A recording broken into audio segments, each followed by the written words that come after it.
Sa atin naman hong Bombo News Analysis o sa atin hong Bombo News Editorial ay may kaugnayan sa bumababang bilang ng mga Pilipinong mahirap batay sa pinakahuling survey ng Octa Research.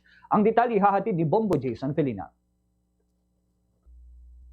Malaki ang ibinaba ng bilang ng mga Pilipinong nagsasabing sila ay mahirap. Ito ang magandang balitang hatid ng pinakauling Octa Research Survey. Mula sa 54% noong ikatlong quarter ng 2025, bumagsak ito sa 37% sa huling bahagi ng taon. Isang record-breaking na pagbaba ayon sa mga eksperto at sa unang tingin ay tila patunay na may pag-usad ang kalagayan ng buhay ng maraming Pilipino. Ngunit sa likod ng mga numerong ito, mahalagang itanong sapat ba ang datos upang sabihing tunay na gumaan ang buhay ng mamamayan.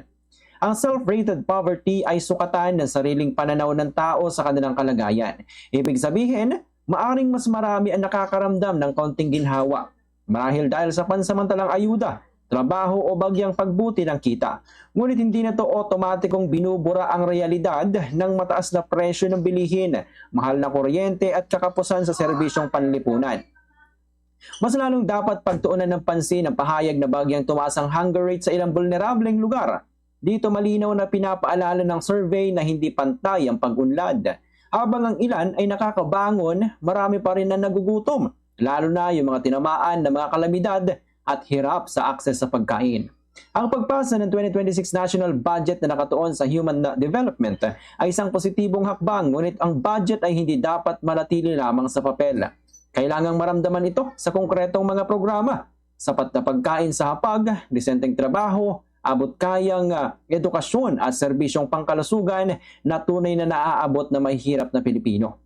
Ang pagbaba ng self-rated poverty ay maaring senyales ng pag-asa, ngunit hindi ito dahilan upang magpahinga ang pamahalaan. Sa halip, dapat itong magsilbing hamon na tiyaking ang pag-asang ito ay hindi lamang nasa survey, kundi nasa araw-araw na buhay ng bawat Pilipino. Yan ating Bombo News Analysis sa kong inyong lingkod, Bombo Jason Felina. Basta Radyo, Bombo!